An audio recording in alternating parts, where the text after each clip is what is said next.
প্রথম ধাপের ১৩৯ উপজেলায় ভোট পড়েছে ৩৬.১%।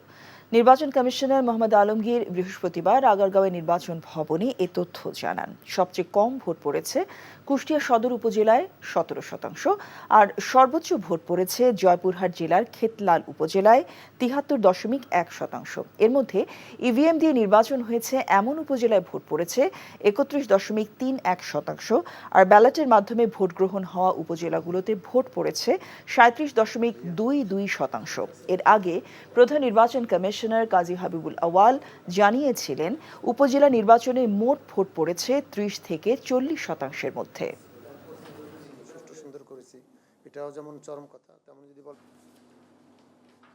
যথেষ্ট আইন শৃঙ্খলা পরিস্থিতি ভালো ছিল, তাই না? আমাদের ভোটার তালিকা সঠিক ছিল, আমাদের ভোটারদের জন্য পরিস্থিতি নম্বর দেওয়া আছে, তাদের সবাইকে আইডি কার্ড দেওয়া আছে।